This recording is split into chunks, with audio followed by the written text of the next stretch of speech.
Welcome to Season 2 of Riftwalkers. We're excited to be back and to introduce you to cast members old and new, a fresh lineup of lovable misfits who just might become heroes, and a new world to explore alongside them. My name is Ryan, and I'll be reprising my Season 1 role as the Game Master and all those NPCs that these folks will probably terrorize. On that note, let's meet the players. Hey everybody, I'm Brett. I played Reese/Rolandir in Season 1 of Riftwalkers, and Iso and Gordax in Seasons 1 and 2 of The Skeleton Crew. So I'm happy to be here playing yet another character. That will be the non-Eldarin scholar Phineas DuPont, a man with lots of experience under his belt, especially related to void energy, and he's got some big questions he hopes to find answers to along the way throughout Season 2. Hello, I'm Laurel. I played Val in Season 1, and I will be here today playing Bread. Sorry, I can't take his name seriously. Maybe that's his fun fact. I will be here today playing Bread. He is a fellish human healer who is actually quite good at making bread. Hi, I'm Seth. I played Lyrian and Brynir in the first season of Riftwalkers, and I will be playing Arnor Thrain, a Demlik knight who does battle with his shield. Hello, my name is Chris, and I'm returning from Season 1 of Riftwalkers, where I played Mick, and this season I am playing a character called Kayako, or Kai for short, and she's Elfkin and an explorer, so that's pretty exciting. And she's wicked talented with the crossbow, and she'll make sure to tell you about that, and many other things that she's good at. Hi there, my name is Allie. I'm a friend of Ryan's and a lover of all things creative, so I'm super excited to be joining the cast of Riftwalkers for Season 2, playing as Kellis Sewell. She's an elfkin warrior with a great sword named Truthseeker, and has a special and particular interest in the Void. Hey guys, it's me, Noah. You might recognize me from such prestigious roles as Ifran from Season 1 of Riftwalkers, or Vamok, also from Riftwalkers Season 1, or as a main man Skoga from the Skeleton Crew. I have come back to play the role of Serraco Castellan, the illustrious and charming swordsman that, he's ready to take on anything and earn a little cash in the process. Now, last season we played Dungeons & Dragons 5th edition, with a lot of supplemental rules made by yours truly to add to the intrigue and danger of the narrative. This time around, we'll be using a system where all those additional rules I made up already exist. So, we'll be playing in the fantasy variant of the Genesis narrative system. With that, you'll notice some fun new things. You'll hear us talk about advantages, triumphs, disadvantages, and despairs, which all modify combat and the narrative in exciting, story-driven ways. Each character also has a special heroic ability that you'll see them use from time to time to achieve great feats. Each character also has an obligation, which, when activated with a dice roll at the start of every few episodes, will have tangible consequences in relation to one of the many secrets buried in their intricate backstories. And finally, you'll hear us talk about and use destiny or story points. Another thing we'll roll for at the start of every few episodes, always changing between the players and the DM, which can be cashed in to achieve great effects or turn the tide of battle. Now, this campaign will be taking place 600 years after the events of the first season. So, with all that out of the way, let me introduce you to Eldera, the world as we know it. The world of Egadon is gone, changed forever by the Riftwalkers. Rolandir Maynor, the Aasimar Paladin, turned Godborn of Sindur. Vamok Nugalanathi, the Goliath Warlock, turned Godborn of Tentiver. Valmes Sulisel, the Elveret Wizard, turned Godborn of Yokuda. Mick Dejon, the Changeling Bard, turned Godborn of Delagast. Brynir Indrid, the Demlik Barbarian, turned Godborn of Lomira. And lastly, Luna Frey, the godless daughter of Sereth. With their efforts and the activation of the Heart of the Void, the weave of intent that once spread across the world was torn asunder, and the Ethereals were brought low. This became known as the God's Fall event, and brought with it a cataclysmic time of change. The land of Egadon is no longer, as it is now known as Aldera, the valley continent known as the Fell, once enclosed by a ring of insurmountable peaks, was shattered. Decades passed as the peoples of the world scrambled to reclaim their land and their lives, but through a concerted restoration effort, they have done so much more. New, freer nations and more enlightened peoples arose from the Dark Ages to stake their claim in the new Fel, now known as Vrandaros. With intent gone, technological innovation has returned, pushing the world into a pseudo-industrial age, spearheaded by a nation-spanning alliance known as the Compact, where kin, human, and sanguine countries and kingdoms can work and act peacefully, for the most part, to advance the well-being of their citizens. Magic, however, did not die as expected. An older magic, void magic, remained untouched by the Godsfall event. Its use is forbidden outside of intensely regulated circles, and though it's led to many of the advancements and amenities enjoyed by the modern populations, it is still greatly misunderstood and feared even more so. Still, an exploratory fervor has spread throughout the land, beckoning adventurous souls to distant, unexplored shores where the secrets of Eldera and the Void are just waiting to be discovered. One particular group, an ambitious mercenary band known as the Ironwood Company, stands at the forefront of these efforts. Led by the enigmatic Hector Gaumont, the Ironwood Company's mercenaries act under contract to seize dangerous void-touched artifacts and put down any rebellious mages, all with the Compact's blessing and their coin, of course. The most famous and dangerous of these Ironwood mercenaries were the Vipers, a team of 6 elite mage hunters. However, they've all recently disappeared, and their handler wound up dead at the company's main compound. Foul play is all but assured, and the group's reputation, and perhaps something greater, is on the line. A new team, the Wolves of Ironwood, have been hand-picked from the company's best rangers, fighters, healers, and inventors to track the Vipers down and bring them home, dead or alive. Let's meet each of the Wolves of Ironwood now. Hello friends, my name is Serraco Castellan, of House Castellan. In my homeland of Dela, my house is but one of many. Ever since my youth, I have trained with the sword and become quite skilled in many styles of combat. But as any swordsman worth his salt will tell you, the battle is won first in the mind, before it is won on the field. With my talent for the sword, it was not long before I became the Pastolero of House Castellan. For those who do not know, a Pastolero is a mercenary that is bound to a Telek house. As the Pastolero of House Castellan, it is my duty and my honor to spread my name far and wide and bring riches unto the family. Traveling the world as a mercenary is no easy life, but there are fortunes to be made, and if there is anything the women like, it is a man with deep pockets.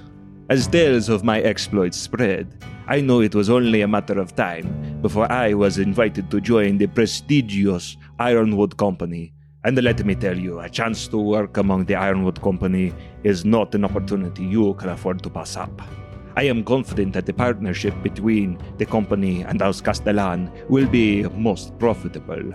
It must be, for I have many ambitions, and they do not come cheap.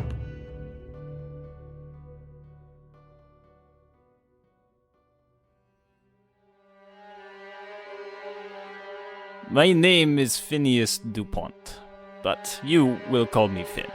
I, like most of the world, was once a wide-eyed, slack-jawed observer of Void and its machinations, its beauty, its terror. And then I turned 5, and I decided if I were to know of its mysteries, I must stretch the limits of my mortal capacities, maybe even break them. Growing up working the farms of the Oravan Union provided precious few opportunities to interact with menial devices powered by void energy. But through my persistence, grit, and the foolhardiness of youth, it was enough to ignite the fire of creation in my mind. My talents were quickly recognized by the government, and I was recruited into the Oravan Engineering Corps. The opportunity of a lifetime for an aspiring engineer. I finally had challenges worthy of my technical prowess. What I saw in my decades of service, however, changed my ambitions. Job after job, day after day, led my co-workers, my kinsmen, my friends, to being mutilated by the raw power of void as we performed our work trying to contain it, to use it for our meager purposes. Upon retiring, I knew my skills were needed to protect the future from utter destruction. Leveraging an old contact I had made years earlier, I secured a place with the Ironwood Company. Although their reputation is questionable, they have the resources and information to track down those who are pushing void use past all reasonable limits. I will stop at nothing to track down those who dare to play God and secure a place of safety for my people.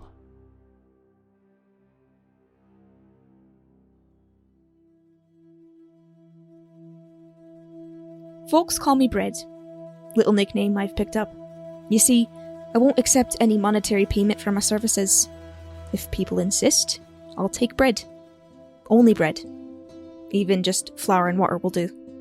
I make my way in the world as a doctor of sorts, an herbalist, travelling hither and yon, treating the poor, the farmers, folks that can't make it to the big cities or afford medicine. And I'll tell you, the Hollowan does not discriminate on the basis of wealth. That plague will tear through high council chambers and streetcars the same way. Without mercy. I contracted it myself years back, at the height of the second wave. My dad was a doctor, brought it home with him, back before we knew how it spread. Dad died. Damn near killed me too, but then those fancy college boys at Mainstay found their miracle treatment. Not a cure, mind you, but treatment. I lived. Thousands of others died. Took up my dad's trade after that. Learned to treat the Hollowan and volunteered to venture into the countryside to see to the common folks. Now I work as a physician for the Ironwood Company, for my own reasons. It's easy to recognize a plague doctor by the mark of our profession, a hat hung with a curtain of herbs and flowers. That's a universal symbol. A few governments even ratified an international bill to make it so. These days, plague's mostly under control, but there's still plenty to learn, plenty of people to treat, plenty to atone for. Life isn't easy by any means, but it's living. I'm alive by the will of some power greater than myself, so it's only right that I pay that back.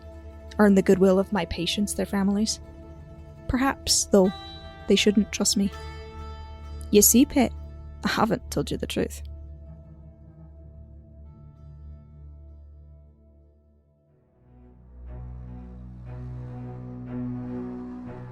I am Arnor Thrain. I was born in the land of Irotuthrik, or so I've been told. I have no recollection of the place, or of any family that I might have had. I can only remember shivering in the cold, clutching a shield, bearing the crest of the nine-tailed phoenix. I surely would have frozen to death if it were not for the Ironwood Company. Through luck or fate, they found me and took me in under their wing. They fed me, they clothed me, and tended to me. In exchange, I became part of their company. The way of the mercenary has been the only life I have ever known. It is not an easy path to travel, but it has been a good one. The Ironwood Company has given me purpose, and for that I am grateful. Under the tutelage of Hector Gaumont and many others within the company, I learned discipline, determination, and strength, both on the battlefield and off. I take great pride in the work that I do for the company. Either I do the job right, or not at all. The bonds that I have made within the company more than make up for the family that I never knew. But even still, I feel a desire within me to know who I am and where I came from. I have tried asking Hector about the origin of the phoenix crest that I bear on my shield, but he either doesn't know much or is unwilling to share his knowledge on the subject. I feel that it is up to me to find my own answers. No matter what those answers are, my allegiances lie with the Ironwood Company. I am highly skilled in the defensive arts, so if you gain my trust, I will be your shield.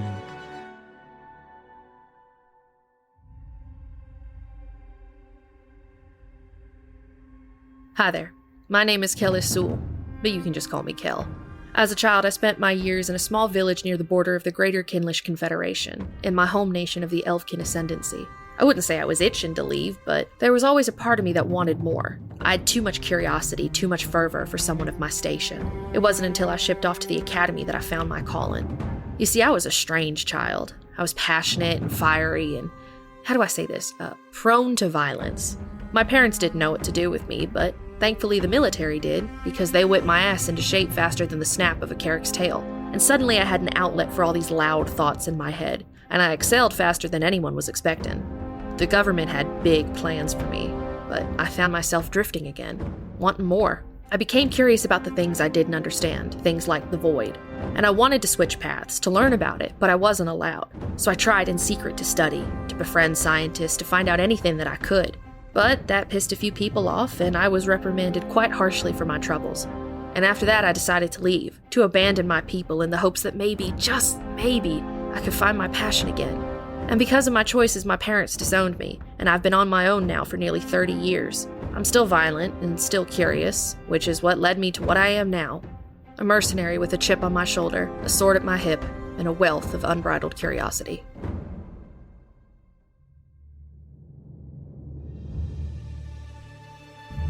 G'day, my name's Kayako, but please just call me Kai. I've been so blessed to be raised in the greatest nation Aldera, the Greater Kinlish Confederation. My wonderful parents raised me with the best education, and they gave me a good upbringing. But honestly, it was beyond boring. So what did I do? I sought out the only thing that could truly satisfy me: adventure. Uncovering truth, searching for lost cities and artifacts. Of course, I'm always looking for the next big thing, which led me to the Ironwood Company. It's been alright so far.